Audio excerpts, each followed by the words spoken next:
Bom dia, muito obrigada a todos que estão nos assistindo. Eu sou a Isabela da Bix Tecnologia e vim dar um breve recado para vocês. Primeiro, para quem é novo por aqui e ainda não nos conhece, a Bix Tecnologia é uma consultoria de dados, business intelligence, data science, data engineering e tudo o que engloba análise de dados. Nosso foco é em negócios e na conquista de resultados. A gente entrega soluções completas e cria projetos utilizando as principais tecnologias do mercado para ajudar os nossos clientes a extrair o máximo de valor de seus dados e se transformar digitalmente. Dessa forma, a gente otimiza a gestão de processos e pessoas, o que facilita e melhora a vida de todos dentro da empresa. Nosso evento hoje, Ciência de Dados nos Negócios, é um bate-papo gravado. A gente convidou a Laura Damasceno para conversar com o Luiz Gabriel Brown, Head de Marketing aqui da Bix, sobre soluções em ciências de dados, inovações, tecnologia nos negócios e muito mais. Essa conversa é entre o Luiz, a Laura e você que está nos acompanhando. Por isso, mesmo sendo gravado, a gente sempre tem alguém online no chat disponível para responder suas dúvidas, certo? Se houver alguma dúvida a mais, a gente vai adorar ser a ponte entre você e a Laura, ou ainda as questões sobre o trabalho da Bix, podem nos chamar que a gente está sempre dispostos a conversar, beleza? Espero que vocês gostem do formato e aproveitem o conteúdo. É um prazer receber conosco a Laura, Data Scientist na Bayer. Ela atua com soluções de tecnologia e ciência de dados, fazendo explorações em cima das informações de biotecnologia produzidas pela Bayer. Vamos conhecer um pouco mais desse trabalho. Eu sou fundadora de uma comunidade de inteligência artificial para mulheres chamada AI Girls. Eu sou criadora de conteúdo no Laura Data Talks, então se vocês gostam desse conteúdo voltado para ciências de dados, inteligência artificial, acho que vale a pena me seguir para fazer aqui a minha publi. Tenho muito conteúdo que eu produzo lá no Instagram e eu também produzo conteúdo no meu LinkedIn, então vale a pena vocês se conectarem comigo se vocês quiserem perguntar alguma coisa ou quiserem se aprofundar um pouco mais nesse universo de ciência de dados. E, de novo, quero muito agradecer pela oportunidade aqui e pelo espaço. Quem tem que agradecer é a gente pela sua presença. Laura, eu queria te fazer uma primeira pergunta que ela é bem básica, tá? Bem básica, eu sei que é um beabá, você já deve ter respondido 1 milhão de vezes, mas eu acho importante porque dentro do mundo de análise de dados, a gente tem muitas palavras-chave. E para o público que está começando, ou para o grande público, assim, essas palavras-chave elas se confundem, se tornando a mesma coisa. Ah, isso aí é tudo igual, tudo a mesma coisa, e a gente sabe que não é. E talvez tenha gente que tá vendo o nosso vídeo aqui que ou ainda está nessa dúvida ou já está mais aprofundado, mas não sabe esclarecer justamente para quem não participa do nosso universo de análise de dados. Então a pergunta, Laura, que eu vou te fazer é assim, o que é ciência de dados? É a mesma coisa que Big Data? É a mesma coisa que Business Intelligence? É a mesma coisa que Analytics ou é uma coisa completamente diferente? Boa. Bom, acho que antes de eu responder o que é, acho que é importante a gente ressaltar por que é importante, né? Por que é importante a ciência de dados. Vou dar aqui um contexto. Acho que todo mundo já deve saber que ciência de dados, assim, na verdade, a gente está no universo com muitos dados, né? Então, a gente produz muitos dados, empresas têm muitos dados. Então, tem até uma estatística que fala, eu não vou saber falar o certo, tá? Tem números certos, que fala a quantidade de dados são gerados por minuto, seja de pessoas assistindo Netflix ou de pessoas mandando mensagens de texto em alguma rede social específica. Então, a gente produz muitos dados, né, através de redes sociais, aplicativos, né, nossas interações na internet. Então, isso gera dados e as empresas armazenam esses dados. Então, vamos resumir aqui dados como registros que as empresas armazenam.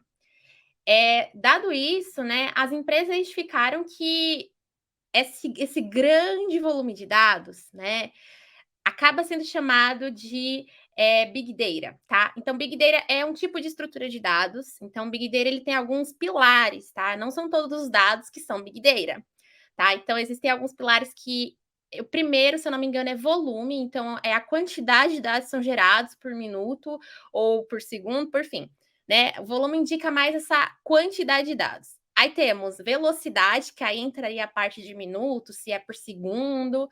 Aí entra a parte de veracidade, né? Que é em relação à informação que é processada. E, por fim, tem outros pilares. E um deles, que é o mais importante, significa valor. Então, não adianta as empresas armazenarem essas grandes quantidades de dados sem elas terem como extrair valor ou insight deles, porque senão, né, os bancos de dados estariam lotados de dados e ninguém ia mexer neles. E aí as empresas viram que é necessário ter um profissional lá que analise esses dados e que ajudem eles a tomarem decisões. Então, o cientista de dados é esse profissional, que ele analisa esses dados, né? Pode ser um grande volume de dados ou não. Então, ele vai analisar os dados, vai tentar extrair insights e vai tentar direcionar a área de negócio, né, para uma decisão ou outra, tá? Então, assim, mesmo esses termos que você comentou não serem iguais, eles estão muito conectados, né, nesse universo dados, tá? Então, o Analytics é um processo da gente conseguir extrair insights e que a ciência de dados está dentro desse universo de Analytics. Então, os termos, eles são diferentes, eles têm significados diferentes, mas eles se conectam até por conta, né, de todo esse processo, né, da ciência de dados. Então, seria mais ou menos por isso, aí a gente pode conversar um pouco mais sobre isso.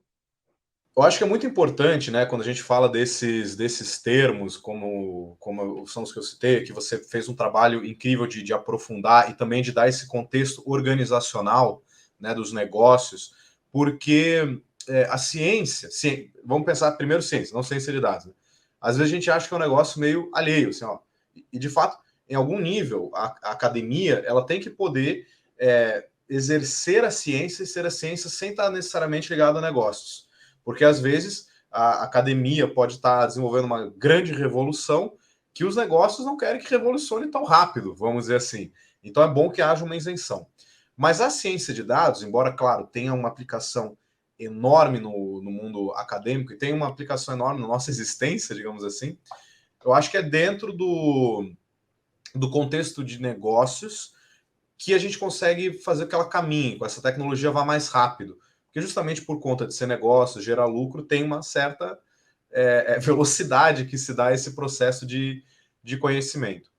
Tem uma coisa, tem algo dentro do mundo da ciência de dados que é muito interessante, que daí talvez não se aplique, por exemplo, a quem trabalha com engenharia de dados, que daí é organizar a casa, criar os caminhos, pavimentar, etc., que é justamente a inteligência artificial. E eu acho isso muito interessante, porque você tem TikTok, claro, que você falou suas redes, mas TikTok você tem também ou não? Verdade! Eu esqueci de comentar o TikTok, gente, estou no Ó, TikTok também, olha só. multiplataformas, muito bom, perfeito. Multiplataforma, exato. Há um tempo que eu me pergunto, já criaram a dancinha dos dados ou não? Porque se criaram, tem que ir pro TikTok também. Menino, olha, comecei a dançar, mas não a fazer as trends. Eu não fiz essas trends aí, Tá, não, mas tinha todo, apontava, sabe? Aqui as informações dá uma vergonha, legal. mas a gente faz porque a gente tem que compartilhar conhecimento. Mas Eu amei. olha, Eu simplesmente amei, eu acho que está correto. A gente fica, vamos fazer post de blog. Isso aí é muito século XIX, século XXI, a gente só aponta tópicos na tela. Achei incrível. Tá? Eu o amei. ruim é a edição, viu? A gente vai desenvolvendo É, novas skills, porque é sobre isso, tá, né? A gente tem que aprender exato. a editar agora vídeo, e por aí vai. Exato, perfeito, muito bom. E eu puxei o assunto do TikTok, mas a dancinha do TikTok a gente tem que. A dancinha dos dados a gente tem que fazer um dia, tá? Eu acho que talvez todo esse papo data-driven entre eu e você, quem está aqui com a gente, se você que está acompanhando a nossa conversa, nosso bate-papo, já sabe se tem uma dancinha dos dados ou tem uma sugestão, manda nos comentários que, olha, esse aí eu vou dar coração, estrela, fogo de artifício, que é Marca um a conhecimento gente. muito. Exato, exato, perfeito. Mas eu falei da questão do TikTok porque, assim, o TikTok, ele é viciante por causa dos vídeos curtos? Não. Por que o TikTok é a rede que está mexendo com tudo que a gente entende? Porque, veja só, o Twitter, aquela primeira onda de sucesso dele, do Twitter, se deu muito a justamente ser um microblog, que era como a gente traduzia aqui no Brasil na época, um microblog, que era uma novidade, assim, pô, então quer dizer que eu posso escrever e não precisa ser um texto, um e-mail, qualquer coisa, tem uma outra possibilidade? Pô, o Twitter pegou a gente com isso. O Facebook, por ser essa rede social que você pode compartilhar tudo que você quiser. O Instagram, que era no seu conceito, né? Focado em fotos de qualidade, com efeitos, enfim. Só que o TikTok, a ideia de um vídeo curto, não é novidade. Já tinha o Vine, você já podia fazer vídeos curtos dentro do Instagram, dentro do Twitter. O que pegou? Foi a inteligência artificial, que é aquela que você fica 3 horas vendo vídeos de 15 segundos. Sim. você não tem nenhum controle sobre isso. E a essência de tudo isso é ciência de dados, né, Laura? Sim, não, e é bem polêmico algumas utilizações da inteligência artificial, até porque existem males e coisas boas, benefícios e desvantagens na Sim. utilização de inteligência artificial, né? Então, para quem não sabe, né, o cientista de dados, além de realizar toda essa parte de análise de dados, isso também é construção, talvez, né, dependendo do objetivo de negócio, qual a solução que você quer construir, a gente acaba desenvolvendo modelos de pode ser modelo de inteligência artificial, né? E aí temos as vertentes, né, as grandes vertentes da IA, que é o machine learning, o aprendizado de máquina, a visão computacional, processamento de linguagem natural. Então, cada uma dessas áreas, e tem muitas outras, tá, gente? Eu dei só alguns exemplos. Então, essas áreas existem para objetivos específicos. E no caso, por exemplo, do TikTok e de redes sociais, tem até um filme que foi feito pela. Um filme não, acho que foi um documentário da Netflix sobre isso. Ai, eu esqueci o nome. Você lembra o nome do filme? Eu tô Gente, tentando lembrar, eu sei do que você está falando. é alguma coisa das redes. É, Dilema das redes. Lembrei. isso, O perfeito, ótimo. dilema das redes, que Sim, comenta exatamente esse ponto em relação a gente ficar viciado em algumas ferramentas, né, em algumas, no caso, redes sociais, porque parece que ela foi construída exatamente para você. Então, por baixo dos panos, né, desses sistemas, grande parte das vezes utilizam sistemas de recomendação. Então, o que, que é isso? É um aprendizado de máquina, normalmente, né, uma área da inteligência artificial, em que o algoritmo vai direcionando alguns conteúdos específicos para você. Eu não sei como funciona a fundo, né? Bem assim, detalhadamente o que, que acontece por baixo dos panos do TikTok, mas provavelmente conforme você fica na tela, né, assistindo aquele vídeo por determinado X segundos ou algum minuto específico, o algoritmo já vai ver que você gostou desse tipo de conteúdo. Então, hashtags, né, parecidas ou conteúdos parecidos com esse que você assistiu, vai ser recomendado mais vezes para você. Eu digo isso porque, por exemplo, eu adoro assistir Game of Thrones. A Casa do Dragão, que lançou recentemente, né? Aí a publi para HBO, não tô recebendo gente para isso. você já Mas fez a da Netflix, agora está fazendo da HBO também. e você do TikTok, a gente está falando aqui, Perfeito, dando a publi para várias empresas, maravilha. mas e Chegarão aí os royalties logo. eu curto muito, gente, esse tipo de série. E aí eu comecei a curtir bastante posts voltados para Casa do Dragão, né? E aí começou a vir muita coisa da Casa do Dragão, né? Primeiro que eu pesquisei também lá dentro da própria ferramenta do TikTok, House of Dragon, né? Ou Casa do Dragão. E aí eu já fui vendo alguns vídeos que as pessoas fizeram, alguns compilados, né, dos episódios. E aí eu fui curtindo. Então, acho que quando você curte, quando você começa a assistir bastante coisa sobre isso, se você pesquisa sobre isso dentro da rede social ou do aplicativo, o sistema de recomendação vai olhar e falar: opa, essa pessoa aqui, a Laura, curte a Casa do Dragão. Vou começar a envolver mais ela nesses vídeos sobre a Casa do Dragão, vídeos sobre Game of Thrones, já que eles são do mesmo universo, por fim. E aí as coisas se tornam mais personalizadas. Tem até uma tese que eu estou fazendo para o meu mestrado, até esqueci de comentar, estou fazendo mestrado em ciência da computação na Universidade Federal do ABC, aqui em São Paulo. Comecei esse ano, então estou muito feliz. E aí a minha tese é muito voltada para análise comportamental dos usuários dentro das redes sociais. E aí eu tinha visto em um dos papers que eu li, gente, é muito legal para quem gosta dessa parte acadêmica, começar a ler bastante esses papers, né? Esses artigos científicos que saem sobre. E aí eu estava vendo em relação, né, à minha tese, que é análise comportamental de usuários nas redes sociais. E aí o que acontece o autor ele explicou um efeito chamado efeito bolha. O que acontece? Os sistemas eles se tornam tão personalizados para você e para o seu gosto que parece que você vive numa bolha. Então você não consegue enxergar o mundo exterior, outras coisas que estão acontecendo.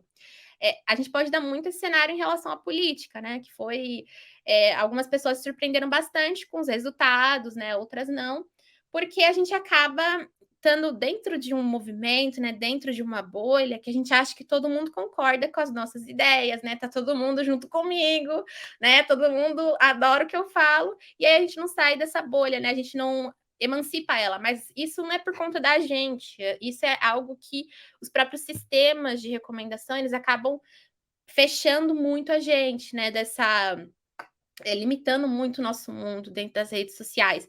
E isso é bom porque para as empresas a gente fica, né, mais ativo nas redes, a gente começa a curtir bastante, que nem você comentou, a gente passa horas lá no TikTok rolando para baixo, né?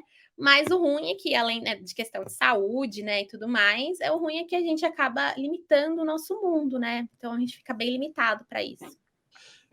Isso é muito interessante, sabe, Laura? Porque essa discussão das redes sociais é uma discussão que me pega muito, porque às vezes as pessoas elas condenam as redes, tipo assim, por algo que é nosso, é natural do ser humano. Então, na rede social todo mundo está feliz, mas você tem a coragem de postar um momento infeliz seu? Não, porque lá está todo mundo bem sucedido. Você tem coragem de falar abertamente sobre o seu fracasso? Veja só, eu te conheci por onde, Laura? Pelo LinkedIn. Foi aí que eu te convidei, conheci o seu perfil e vi todo esse engajamento de criação de conteúdo que você tem, que é muito, muito legal. Então, eu tenho certeza que, acabado aqui o nosso papo Data Driven, vai todo mundo te procurar nas redes, inclusive no TikTok. E a gente está lá no LinkedIn. O LinkedIn é um claro momento de, assim, você sai de uma empresa, né, odiou essa empresa o tempo todo. Posta uma foto, foram anos de aprendizado, queria agradecer pela oportunidade. Você tinha a chance até de não postar nada, e ainda postou. Então, assim, foi o LinkedIn que te obrigou? Eu acho que o LinkedIn não obriga ninguém quando você faz uma atualização da tua carreira ali. Eu acho que não tem nenhuma obrigação, ó, posta alguma coisa. Mas é uma convenção que nós fizemos. E a mesma coisa se aplica a todas as redes. E é muito Sim, interessante. acaba virando uma pressão social, né, em cima Claro. disso, existem todos os fatores. Eu tinha visto, nossa, foi alguém que comentou sobre isso. Nossa, sou péssima para lembrar nome e referência, gente, vocês já vão, uma curiosidade sobre mim é isso.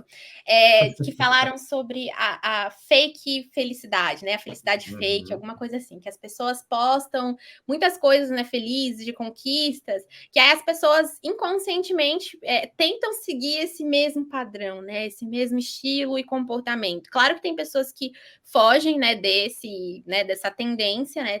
Cada um funciona de um jeito, mas tinha um estudo que tinha feito em relação a isso, né? Que as pessoas tendem a meio que colocar esse peso em cima das outras, do tipo, ok, eu só posso postar no Instagram quando eu tiver algo super legal e bacana para compartilhar na minha foto, sabe? Sei lá, ou quando eu achar que essa foto, não sei, é muito maravilhosa. Então, existem uns certos pesos que, de fato, nós, seres humanos, a gente acaba colocando em cima de algumas redes que acaba afetando a vida de outras pessoas, né? Então, eu concordo com essa sua visão.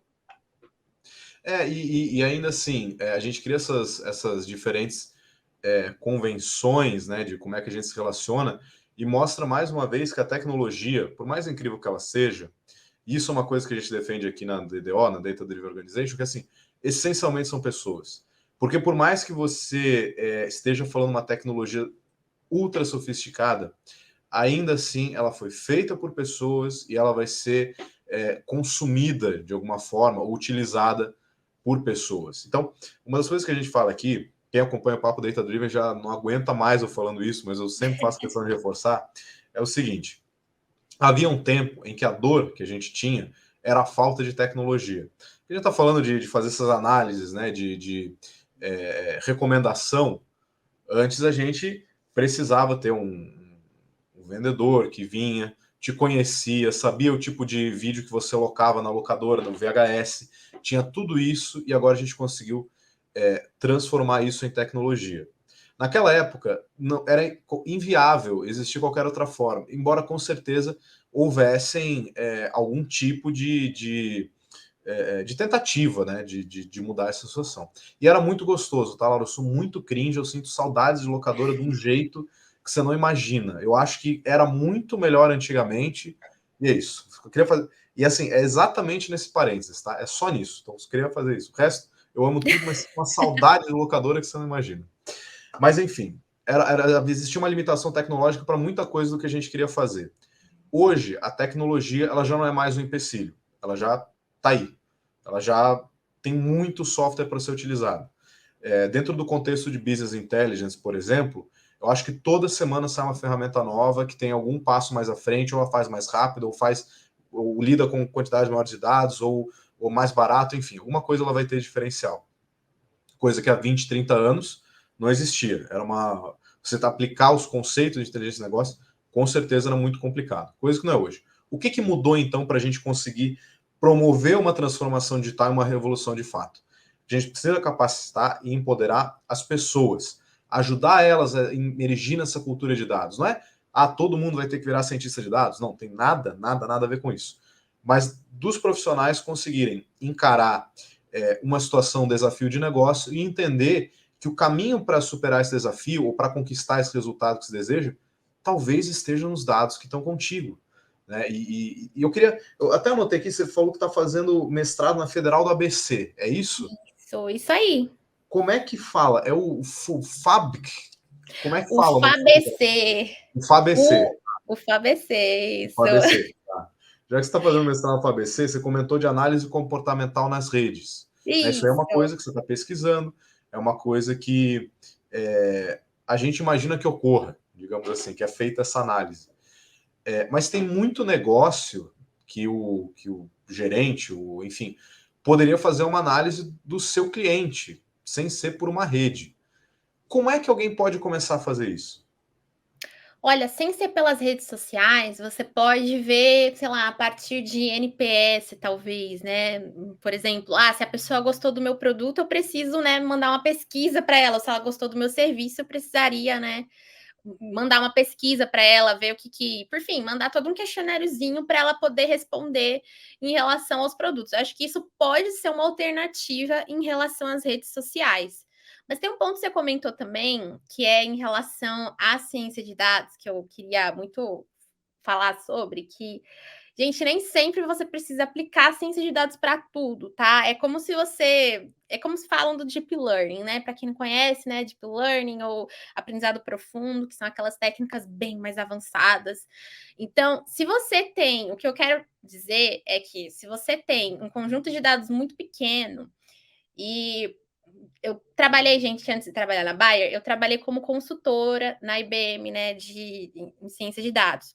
O que acontece? Existem muitas situações em que talvez a quantidade de dados que você tem não tem como a gente conseguir construir, por exemplo, um modelo super ultra expert e muito assertivo, tá? Com um conjunto de dados pequeno que você tem. Então, às vezes, só uma análise básica, uma análise descritiva, ou seja, o que está aparecendo aqui para mim, plotar uns gráficos, né? Ver um gráficozinho de barra, ver a tendência, sei lá, da resposta dos seus usuários dentro do seu questionário, isso já é o suficiente. Você não precisa aplicar métodos estatísticos mega avançados e criar um modelo de aprendizado de máquina que vê se o seu usuário vai, sei lá, falar mal do seu produto em outro lugar, sei lá. Tô dando só exemplos, tá, gente? Mas nem sempre a gente consegue aplicar a ciência de dados em todos os lugares, tá? Então, existem algumas análises que, se você quer aplicar na empresa que você trabalha, ou, não sei, por fim, na sua tese do TCC, é muito necessário você ver qual que é os seus dados, né? A quantidade de dados que você tem e também a qualidade deles. Porque se você tem dados que estão faltantes, ou seja, aqueles missing values ou dados que estão vazios, tem muito dado vazio aqui na minha coluna. Então, você vai precisar ou tratar isso ou remover, né? E aí, removendo, ok, você vai ter uma perda muito grande de dados, e essa perda, ela vai ser significativa? Então, existem algumas etapas que antes de você querer aplicar a ciência de dados, você precisa realizar, tá? Então, eu acho que eu quis só fazer esse adendo, porque eu achei muito interessante essa discussão que você levantou sobre nem sempre a ciência de dados é a solução para tudo, né? Claro. Existem outras tecnologias, existem outras formas de inovação que não pararam de existir graças à ciência de dados, e você entender o que para que serve tudo isso de dados, é saber o que funciona e o que de fato não funciona. Eu estava lendo esses dias, por exemplo, que está tendo um avanço muito grande nas vacinas inalatórias, né? Ao invés de só colocar a vacina, como a gente conhece, com injeção, né? Essa é uma inovação que obviamente que nos estudos usou-se muitos dados, sem dúvida nenhuma. Mas não é uma vacina inalável, não é uma inteligência artificial, não é um robô, não é uma recomendação, e é uma inovação que, a meu ver, pode mudar muito a vida de todo mundo. Então, isso aí é uma coisa muito... é importante a gente saber, e também que essas coisas se conversam. Então, uma empresa data-driven, por exemplo, uma empresa que sabe que, olha, a nossa tomada de decisão, a nossa estratégia, o nosso planejamento é feito com base em dados, ela não precisa negar as outras tecnologias. Eu não preciso, por exemplo, optar que ou eu faço IoT ou eu sou data-driven. Não. Inclusive, quanto mais interconectadas as coisas, melhor. Se sua empresa usa blockchain, está no metaverso, usa IoT. Estou aqui falando umas palavras-chave, né? Já o pessoal fala as buzzwords, que o pessoal fala bastante. Tudo isso, os dados se complementam. E complementa muito bem. Eu anotei que uma coisa que você comentou também um pouco mais cedo das redes, a questão do efeito bolha. Né, que às vezes a gente vai lá, está dentro da bolha, e a gente acha que o nosso mundo é assim. Em parte, aquilo que eu comentei, a gente gosta disso. Mas temos sempre que buscar essas novas possibilidades, essas novidades, o que tem para nos apresentar. E eu acho que quem está acompanhando aqui tem muito interesse em saber sobre o seu cargo atual e também sobre o antigo, um pouco dos dois, que é assim, você está em duas marcas que são, está numa agora, esteve antes, em duas marcas que são conhecidas por todo mundo, eu acho. Que uma é a Bayer e a IBM. Certamente no nosso meio conhecem. Duas empresas que são mundialmente conhecidas, estão presentes no mundo todo, são multinacionais, enfim. Como é que essas empresas, e daí não precisa revelar informação sigilosa nenhuma, não é isso que eu quero, mas como é que essas duas organizações de proporções gigantescas encaram a análise de dados? Quais são os processos, assim, por que essas empresas gigantescas estão fazendo uso disso? Como que elas fazem? Tá. Eu vou falar, gente, de uma maneira bem genérica, tá? Porque eu não vou Mas poder aí entrar é muito a excelente. fundo com detalhe, vocês sabem, né? Mas só para contextualizar, então, acho que eu falei muito rápido. O meu cargo anterior, antes de trabalhar na Bayer, eu trabalhei na IBM, né, que é uma empresa de tecnologia. E eu trabalhei como consultora em ciência de dados. Então, eu trabalhava mais com projetos externos, né, de outros clientes da IBM, e aí, através de soluções de ciência de dados, eu tentava direcionar o pessoal da área de negócio, né, para melhor tomada de decisão, e aí eu construía, né, aí sim, de fato, eu tinha um modelo de aprendizado de máquina, né, que eu construía, e aí o modelo fazia predições, né, para essas empresas, né, essas clientes da IBM. E aí, atualmente, eu estou na Bayer agora, né, como cientista de dados, e eu falei um pouquinho, né, sobre o que eu trabalho anteriormente, então, é com biotecnologia. Gente, eu não manjo de biotecnologia, então vocês podem ver que as áreas que eu tenho um coração geminiano, né, então, para quem não conhece de signos, né, meu signo é de Gêmeos, e Gêmeos costuma ser um signo bem volátil, bem flexível, que adora aprender. Então, eu sou muito assim, né? Eu falo infelizmente, né? Porque eu acabo explorando várias coisas. Então, eu acabei indo para indústrias diferentes, né? Então, eu saí de um setor de tecnologia, né? 100% focado em tecnologia. Trabalhei com o setor bancário, com parte de mineração dentro da IBM. E agora eu estou indo para a indústria farmacêutica, que é o caso da Bayer.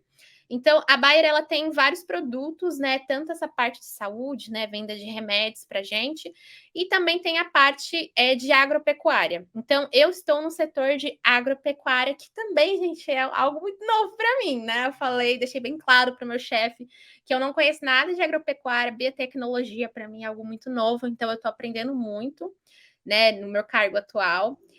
E aí a gente usa muito ciência de dados para poder escolher, para ver se aquele, como é que eu posso falar? Aquele produto específico de agropecuária, se ele pode ser considerado e ser vendido ou não. Então, a gente analisa bastante os dados históricos de testes que foram aplicados em cima desses produtos, e aí a gente analisa tudo, tenta encontrar padrões, né, do porquê funcionou e do porquê não funcionou, e aí a gente apresenta para essas áreas de negócio, tá? Então, no geral, é isso que eu faço.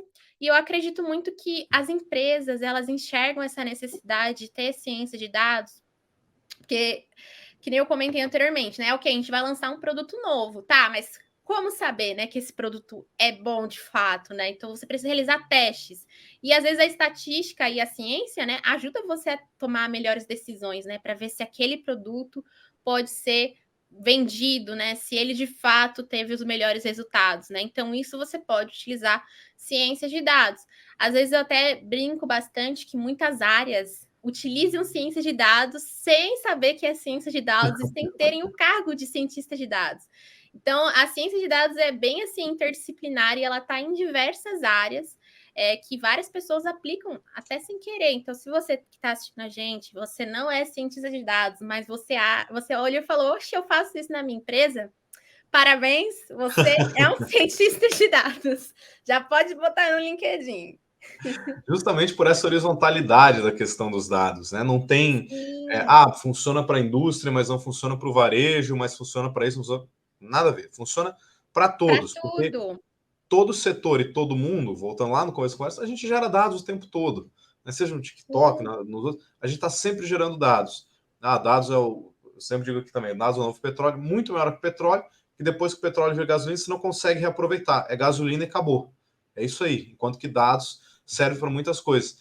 E duas abordagens, né? A primeira é a criação desse produto, então eu estou criando algo e preciso dos dados para isso que eu estou criando. Então, por exemplo, eu estou criando um aplicativo que eu quero marketplace. Você precisa olhar para os dados para saber o que recomendar para as pessoas, que é o exemplo clássico da recomendação, foi o exemplo que você trouxe aqui. Por outro lado, também tem uma outra abordagem que é da melhoria interna, de como melhorar a minha operação e como melhorar todos os meus processos. Isso é muito importante também. E a grande questão, e daí eu volto para essa questão também do data-driven, né, da mentalidade, etc., é que a tecnologia está disponível, temos profissionais capacitados. A grande questão, que às vezes está ali a grande sacada, o cara que é o gênio, que consegue mudar tudo com os dados, não é porque ele faz mais rápido, porque ele mexe no Python melhor, porque ele aprendeu a mexer no Python. Não é isso. Mas é que ele tá tão claro a mentalidade de data-driven que ele já sabe o que perguntar. Ele sabe por que ele vai usar os dados. E daí, com base nisso, claro, no que ele vai melhorar todo o procedimento dele. E aí você falou agora, né, que parabéns, você é cientista de dados, né? Então isso aí é uma coisa muito legal. Mas justamente assim, que dica que você daria para eu ver se o meu desafio de negócio pode ser resolvido com dados ou não? Se pode ser resolvido com dados ou não. Tô pensando agora, ninguém nunca me fez essa pergunta. Se um problema de negócio pode ser resolvido com dados ou não. Tô pensando agora. Depende muito do seu problema de negócio.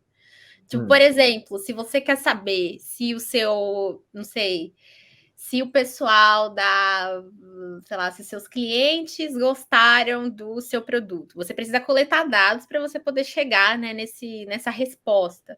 Acho que a primeira, né, eu acabei inconscientemente já gerando aqui a resposta na minha cabeça. O primeiro ponto é fazer perguntas, né? Então, ok, temos um problema. Tá. Aí entra. Até essa parte que você falou é até um dos pontos que muitas pessoas falam, né? Sobre um projetinho de ciência de dados, né? Então, você precisa fazer perguntas para a área de negócio. Então, vai perguntando exatamente como é que você fazia isso? Qual que é o objetivo? O que, que você quer? Tá. Aí você mesmo vai ter que pensar se aquilo de fato tem como responder com dados e se a área de negócio, se ela tem os dados disponíveis, porque ok, a gente precisa coletar esses dados. Tá, então vai ser um processo, um projeto, né, que vai demorar um pouco mais, porque você precisa coletar esses dados e gerar uma base histórica, né, para você conseguir fazer tanto a análise ou, por fim, a gente quer um modelo. Então a gente precisaria de um histórico muito maior para poder chegar num modelo de aprendizado de máquina.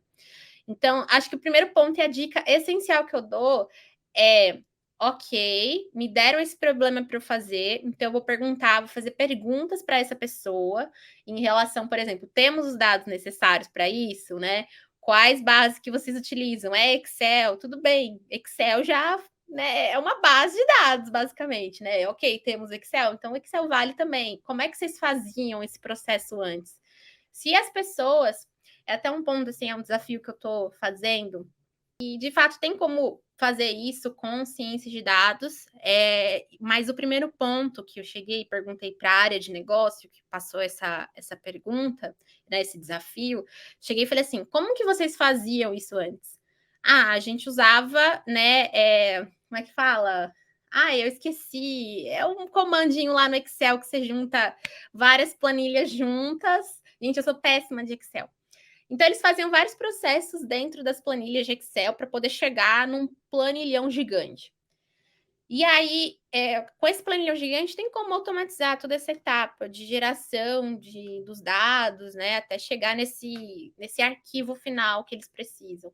Então, se no meio dessas perguntas a pessoa fala assim, a gente usava Excel, a gente usa, não sei, a área X manda para mim e manda para mim, né, nesse CSV gigante. Isso já são dados, então já tem como você conseguir solucionar isso com análise de dados ou com ciência de dados.